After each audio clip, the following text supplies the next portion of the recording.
Soul Sister тавтай морил Нора байна. Зарим өглөө таас ирээд бүх зүйл хэвээ мэт боловч дотроо нэг л хоосон орон зайг мэдэрч үзчихсэн үү? Гадаад бүх зүйл хэвээ хэрнэ дотроо нэг л дутуу санагдаад байдаг. Заримдаа би яг юу хүлээгээд байгаа юм бол энэ бүхний утга учир юу илээ гэж өөрөөсөө асуух үе олон гардаг.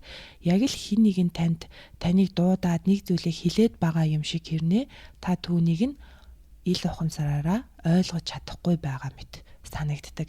Хэрв энэхүү мэдрэмжийг анзаарч исэн бол энэ бол таны сүнсний тохио та жинхэнэ өөрийгөө санах цаг ирлээ гэсэн дотоод дуу хоолой байдаг. За тэгэхээр өнөөдөр жинхэнэ өөрийгөө санах гэдэг нь сүнслэг төвшөндөө ямар ойлголт юм бэ? Тэрхүү аяахан шивнээд биднэрт ойлгохгүй байгаа дотоод дуу хоолойг тод сонсож сурах тухай ярилцсанаа. Амьдралын хамгийн гүн нууц бол өөрийгөө санах байдаг. Хэн байснаа, хаанаас ирснээ, яах гэж оршин байгаагаа санах мөчөд бүх зүйл утга учиртай болж эхэлдэг. Гэвч та үүнийг тархиараа бодож санах гэж оролдвол бүтэхгүй. Яагаад вэ гэхээр бодол бол бид биш юм аа, та биш юм. Бодол бол хуурмаг байдаг.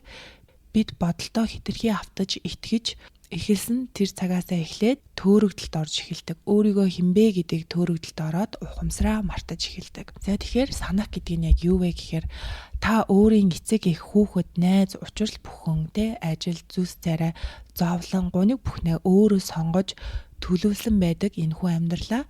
За квантын онлоор цаг хугацаа гэж байхгүй, орчин үеийн квант физик үүнийг баталдаг. Бүх зүйл хязгааргүй боломж хөтөлбөрээр нэгэн зэрэг зэрэгцэн оршиж байна гэдэг.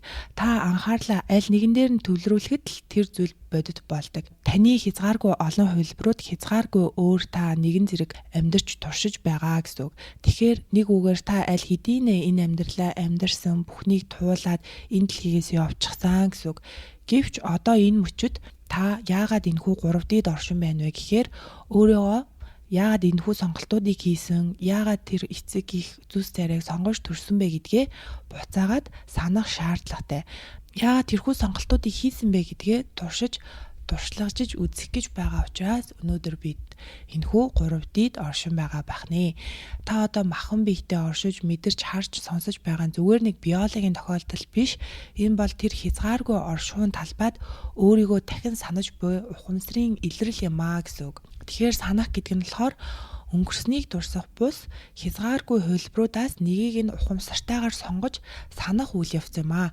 Хэрв та тэр олон хувилбаруудаас аль нэгийг нь сонгож санаж чадвал тэрхүү амьдрал биелээ олж таны ирээдүг хэлбэржүүлж байдгаа гэсэн үг. Бид нар бол зүгээр л мартцсан байдаг яг ойд төөрсөн сармагчин мэт. Яг л та хитвч түлхүүрээ хаан тавьснаа ор тас мартчихсан байдаг шиг бид нар төрөхдөө мартах шаардлагатай байдаг учраас мартсан байдаг. Бид энэ бүхнийг өөрөө сонгосон гэдгээ мартсан тул амьдрал танд заримдаа ямар ч утгагүй санагддаг нь одоо зүй ёсны хэрэг мартцсан юм чинь би юуны төлөө яваад байгаа юм бэ гэдгээ санаагүй байгаа учраас амьдрал маш тэгж утгагүй гацалтанд орж идэг. Тэгэхээр бидний мартсан хамгийн чухал зүйл бол бид сонголттой гэдгээ мартсан байдаг. Та бодолдоо удирдуулах уу, автах уу, эсвэл ажиллах уу, өөрчлөх үү гэдэг нь таны сонголт байдаг. Гэвч бид нар сонголттой гэдгээ мартаад удирдуулаад яваад байдаг. За тэгэхээр яагаад санах гэж хэлдэг вэ гэхээр энэхүү үйл явцыг санах гэж нэрлэж байгаа шалтгаан нь болохоор та чухал ажил төлөвлөжгөө түүнийгээ мартчихлаа гэж бодъё те. Мартсны дараа түүнийг сануулгах үйл явдал тохиогоор дамжуулан сандаг. Дээд ухамсараас ирж буй тохиогоор та би нэрээ ийм чухал ажилтай байсан штэ. Нэг зурагтаар гарч байгаа үйл явдал эсвэл хүндлэнгийн танихгүй хүний хэлж байгаа үгээр дамжуулаад ингээд сандаг. Аливаа мартсан зүйлээ санах үед үгээр тайлбарлахад хэцүү одоо маш хүчтэй мэдрэмж төрдөг. Зарим хүмүүс нөгөө мартсан байгаа юмаа санаад бүр уулга алдаад би ийм чухал ажилтай байсан штэ гэд өөрөө мэдэхгүй чангаар уулга алддаг те. Сүнсний төвшөндөө их хүчтэй мэдрэмж төрүүлдэг учраас яг энэ мартсан байгаа зүйлээ санаж байгаа мэт мэдрэмж өгдөг. Учраас үүнийг ингэж санах гэж ярьдаг. Мөн тэр зүйлээ санчаад яг ийм билүү, тийм билүү гэж эргэлзэхгүйгээр зүгээр л сандна штэ те. За би өнөөдөр 4 цагт уулзалттай байжгаад түүнийгээ мартцсан явж байгаад өнөөдөр 4 цагт уулзалттай юм биш үү гэдгээ санахад яг уулзалттай билүүгүй илүү гэж эргэлзэхгүйгээр зүгээр л санчихдаг. Нарийн дитейл хэдэн цагт байсан, хаана байсан энэ дээр эргэлзээ гарч болохч яг уулзалттай байсан шүү дээ гэдгээ болохоор заавал нэг баталгаа нотлохоо хэрэггүйгээр сандах те. Тэгэхээр бидний одоо энэ амьдралд ирсэн зорилго утга учраа санах нь үүнтэй адил ямар ч эргэлзээ төрүүлэхгүйгээр сандаг. Яг нарийн чухал дитейлүүдийг санахгүй ч гэсэн би яг ийм л зүйлийг хийх гэж төрсөн юм биш те гэж утга учир нь ойлгогдож эхэлдэг. Үүнийг бид нэр санах гэж ярьдаг. Тэгэхээр сүнслэг төвшөнд хүн өөрийгөө санах, тэр нь санах мэдрэмж нь яг л мартсан зүйлээ санахтай адилхан байдаг. Дахин эргэлзэх шаардлагагүйгээр санчихдаг гэсэн үг.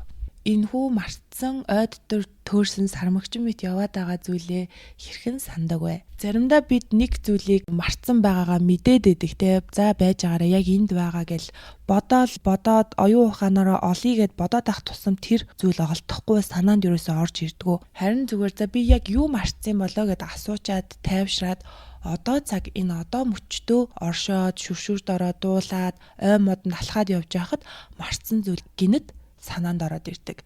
Тэгэхээр бид нар тэрхүү мартсан зүйл сүнслэг төвшний өөрийн сүнсний зорилго жинхэнэ утга учраа эргүүлэн санахын тулд одоо цагта аз жаргалтай яг л хийхийг хүсдэг зүйлээ хийж амьдарч байж ич тэрхүү зүйлийг сандаг. Тэрнээс яг оюун ухаанаараа ингээд ухаад бодоод за би санах ёстой гэд ах тусам биднэрээс холдож идэг. Бодол хуурмагт бол бид үүнийг бодлоор бодож ухаж санах гэж оролдох хэрэггүй. Харин энэ бүхнийг би өөрөө сонгосон шүү дээ гэдгээ ухамсарлаад дээд ухамсараас тусламж хүсээд би яг юуг мартсан бол миний амьдралын утга учир зорилго юу вэ гэж асуугаад орхиод талархалтайгаар одоо мөчтөө одоо энэхүү танд оноогдсон байгаа цаг хугацаанд амьдарч эхлэхэд бүх зүйлийн утга учир уялдаа холбоо аяндаас сэргэж та яг л мартсан зүйлээ санаж байгаа юм шиг тэрхүү мэдрэмж орж ирдэг. За жинхэнэ өөрсдөө санахын тухайд бол хоёр зүйлийг хэрэгжүүл эхэлснээрээ яг санаж эхэлдэг юм байна гэдгийг том руу харж эхэлсэн. За нэгдүгээрт нь болохоор өөрийгөө ойлгох, өөрийгөө хинбэ гэдгийг ойлгож таних мэдэж эхлэх. Энэ сүнслэг төвшөндөө гэрэл гэдгээ ухамсарлах гэсэн үг юм. Энэхүү санах үйлийг эхлүүлэхийн тулд хүн гадаад ертөнцийн дөрүүдээс нэр, таны үүрэг, амжилт, бусдын хүлээлт гэх энэхүү зүйлсээс түр холдоод товчхондоо бол эго матриксийн програмчлалаас түр холдоод өөрийгөө гадна талаас нь харж ойлгож үзэх хэрэгтэй.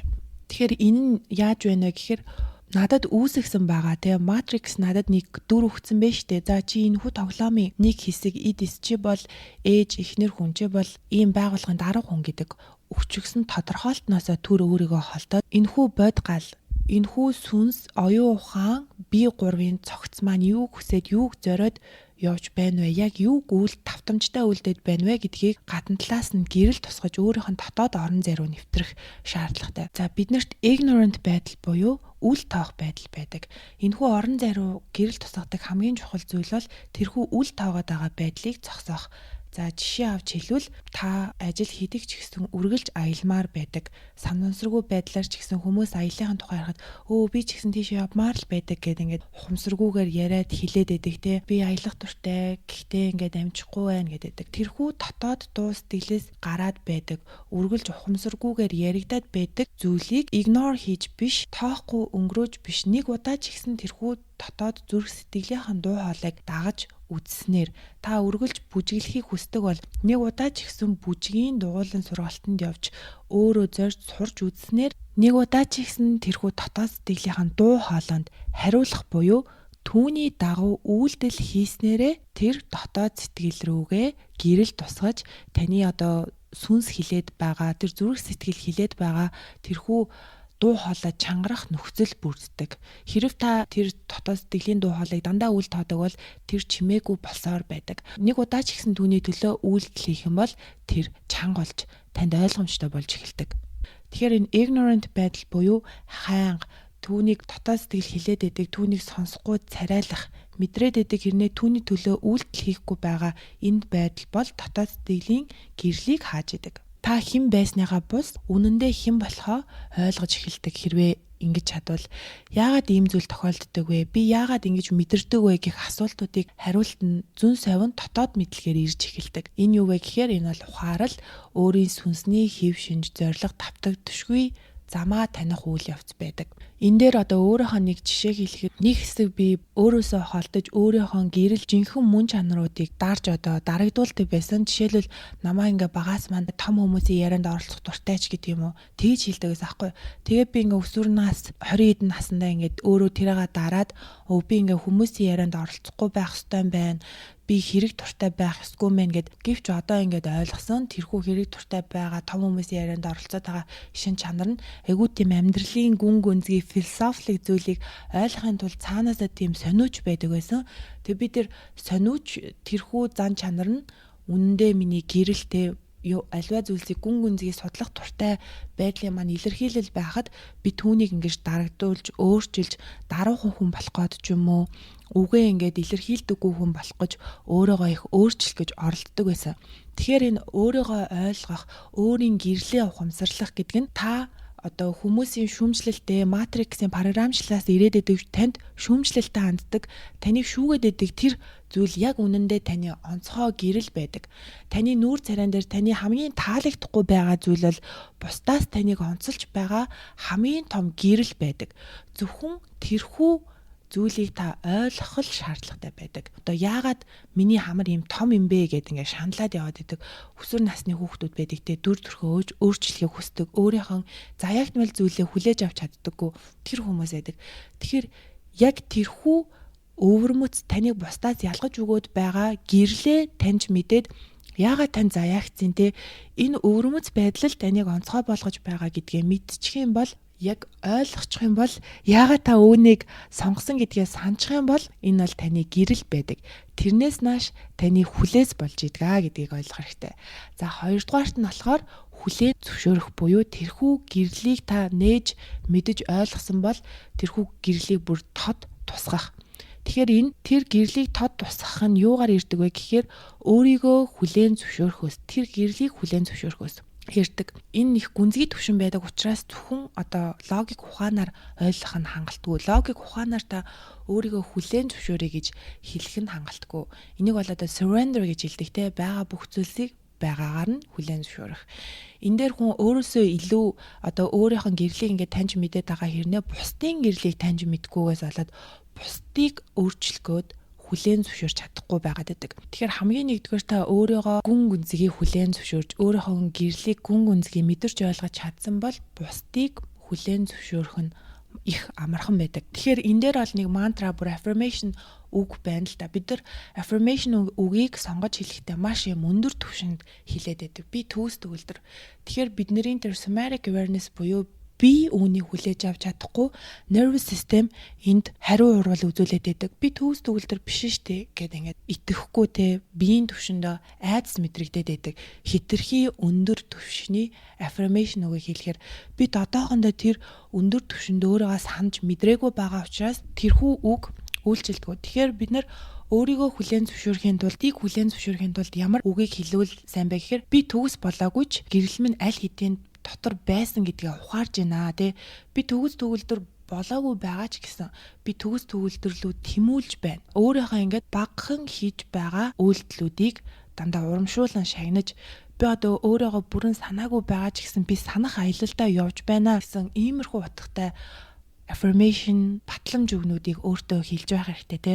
Би төгс төгөлдөр гэж 100% руу дүүцүүлж биш 50% та хүчийг нь багасгаж хэлж ивэл бидний мэдрэлийн систем түүнд хитрхи ингэж цочирдож хүлээж авч хэлэгддэггүй. Яагаад гэвэл та яг одоо байгаа үнэн хэлж байгаа юм чинь би одоо бид нар ингээд төгс төгөлдөр биш ч гэсэн бид нар төгс төгөлдөрлөө зориод явж байгаа хүмүүс шүү дээ. Тэгэхээр энэхүү өөртөө зохиох батламж үгсийг бас ингээд зөв хэлжээвэл их зүгээр. Яг энэ тухай Soul Sister Community гэх төлбөртэй групп постоор мэдээллүүд орсон байгаа. Тэгэхээр энэхүү группт та бүхнийгаа нэгдээсэй гэж хүсэж байна. YouTube дээр одоо тавигдахгүй мэдээллүүд дандаа өдөр өдөртөө ингээд ороод явж байгаа.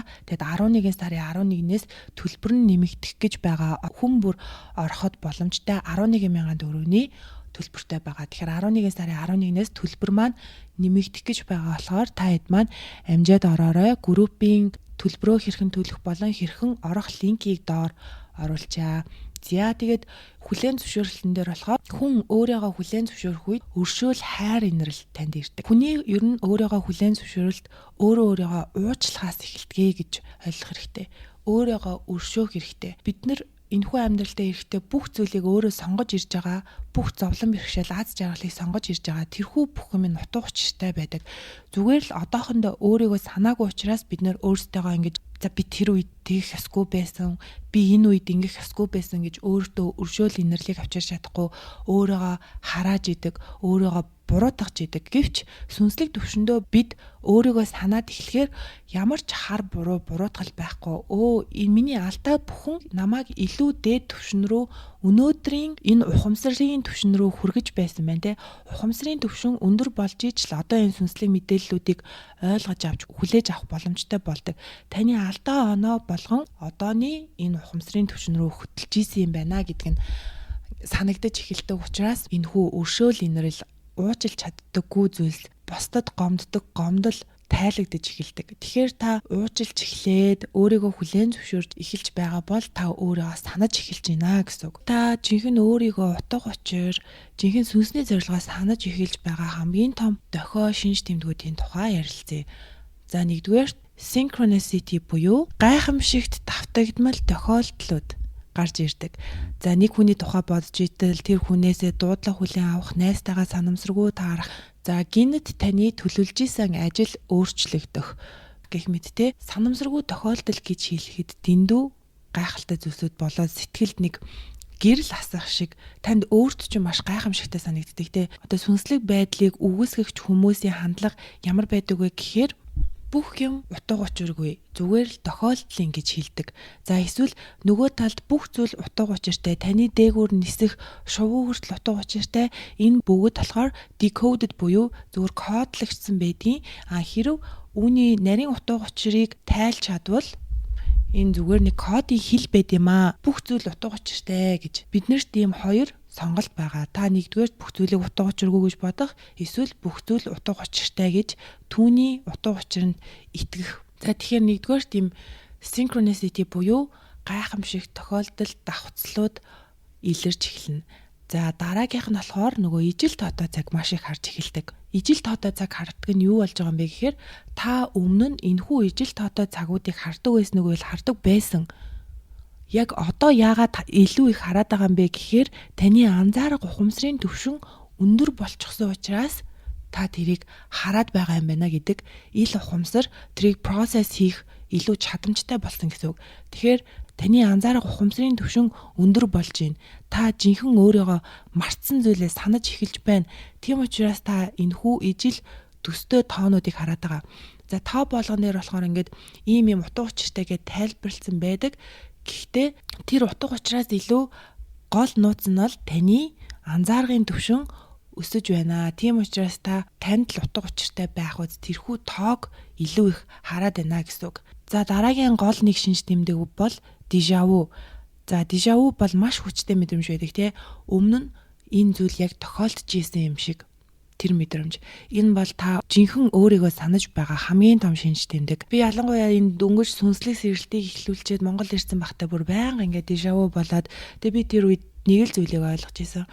За би алхах ёстой замаараа л алхаж яваа юм байна гэд энэ зүйлийг бол маш сайхан ойлгочихсон. Тэгэхээр танд ойр ойрхон déjà vu болох энэ зүйл өмнө нь яг тохиолдож болж исэн юм шиг санагдчихвэл зөвхөн одоо амьдрал юм шулуун шугам юм аа. Өхвөл ингээд та үхэл тусчихдаг гэсэн энэхүү онолд итгэх юм уу? Эсвэл өөрийнх нь тэр дотоод сэтгэлийн гэрэл мэдрэмжэндээ итгэх юм уу гэдэг энэ сонголт нь танд байгаа. Энэ нь дутуу учир өгөөд өөрийнхөө үнэн мөнөн зам мөрийг хөөж ухамсарын түвшингөө дээшлүүлэх үгүй нь бол энэ бол таны сонголт байдаг учраас аль болох өөрийнх нь тэр дотоод сэтгэлдээ эргэлзэхгүйгээр итгээсэй гэж би таныг хүсэж байна. Харин бид өөрсдөө санахгүй төөрөд явж байгаа үед дээд ухамсар биднийг шийтгэж байгаа мэтэр анзаарах тохиог ирүүлдэг. Жишээлбэл бэртэл, гэмтэл, санамсаргүй осол, азгүйтэл мэт санагдж байгаа энэ бүхэн үнэндээ бидний дээд ухамсар бидний жинхэнэ зорилго руу мань чиглүүлж сануулж идэг тохиолдлууд байдаг. Тэгэхээр энэ бүхэн зөвхөн бидний харах өнцгөөс шалтгаалж идэг. Тэгэд альва бидэнд тохиолдож байгаа бүх зүйл утга учиртай, утга учир нь зөвхөн дараа нь бидний өмнө гайхамшигтайгаар нэгдэж байдгаа гэдгийг ойлгох хэрэгтэй. За энэхүү бичлэг танд таалагдж байвал subscribe товчоо дараад мөн яг энэхүү бичлэгийг сонсоосай гэж таны санаанд орж байгаа хүн рүүгээ шеэр хийгээрэй гэж хүсэж байна. За дараагийн ярих байгаа зүйл болохоор бидний одоо энэ амьдарч байгаа симуляц матрикс биднийг бүр өөрсдөөс минь холдуулж яг л мартуулах гэж байгаа юм шиг зохион байгуулалттай байдаг. Нэг том үйлдвэрийн нэг жижигхэн араа нэг жижиг хэсэг болсон мэтээр яг ойлгуулж идэг. Нэг л зүйлээ давтамжтай л хийгээд идэг. Тэр үедээ бид нэр яг ингээд дотоод сэтгэлийн дуу хоолойгоо мартаад тэрийгээ санаад анзаарч чадсан ч гэсэн түүний төлөө үйлдэл хийж чаддаггүй. Тэгэхээр энэ паттерн энэхүү зүйлийг тасалдаг матриксыг тасалдаг зүйл нь юу юм бэ гэхээр зөвхөн өөрөө өөртөөгөө харьцах буюу бясалгал байдаг. За тэгээд бясалгалыг зөв арга техниктэй хийж эхлэхээр бид нар маш хурдан өсөлт хөгжилд авчирдаг. Маш хурдан өөрийгөө санаж эхэлдэг. Энэ 7 хоногт болохоор төлбөртэй групп маань бясалгалын 7 хоног гээд одоо бясалгал хийх үед биеийн байршил их чухал гэдэг учраас түүнтэй холбоотой бичлэг мэдээллүүд бас орсон байгаа учраас групптэй нэгдээд ороод ирээрэй. Аль болох та өөрийнх нь дотоод сэтгэлдээ ажиллаарай. Нийгмийн програмчлалд орж яаруу санд руу явхаас илүү дотоод сэтгэлтэйгээ та харьцаад өөрийн дотоод сэтгэлдээ уужим орон зайг үүсгээд эхлэхээрээ та өөрийгөө аяандаа санаж эхэлдэг. За тэрхүү өөртөөгөө ажиллаад дотоод сэтгэл уужим орон зайгаар дүүрээд эхлэхээр биднэрт бас дахин нэг эргэлзээ төрж эхэлдэг. Тэр юу юм бэ гэхээр бидний тарих өөрсдийн зовлон, стресс, траума бас драмада донцсон байдаг те. Бүх зүйлийг ингээд драматик болгох гэдэг. Яг тэр програмчлалын дагуу хоёр хос бол заавал хэрэлдэх ёстой, заавал нэг токсик байх ёстой юм шиг те. Бараг тэр нь байхгүй болохоор ингээд өгүүлээд идэг инээдтэй юм шиг онгоо шиг нэг иймэрхүү зүйлсүүд байдаг. Тэгээ бид нэр ингээд бясалгал хийгээд өөртөөгөө харьцаад яг өөрийгөө санаад явах энэ үйл явцад сэтгэлийн орон зай маш их тэлэгдэж том болдог учраас яг тэр дунд бидний тарих гацалтанд орсон юм шиг эсвэл уйдаад байгаа юм шиг өсөлт хөгжил явагдахгүй одоо юу болох юм бол гэдэг нэг юм хүлээгээд идэг team state дээр очиод идэг. Тэгээд үүнийгээ одоо би гацчлаа, би өсөхгүй, дэвжихгүй байгаа юм байна гэж бодоод идэг. Яг үнэндээ энэ бол маш том өсөлт хөгжилт, өөрчлөлт, шинжилэлт өөрийгөө санах үйл явц явагдаж идэг учраас тархил зүгээр түүнтэй тэрхүү уужим сайхан нам гүм орон зайд тасаагүй байдаг. За тэгэхээр дараагийн бичлэгээрээ уулзъя манайхаа. Subscribe товчоо дараарай. Баяртай.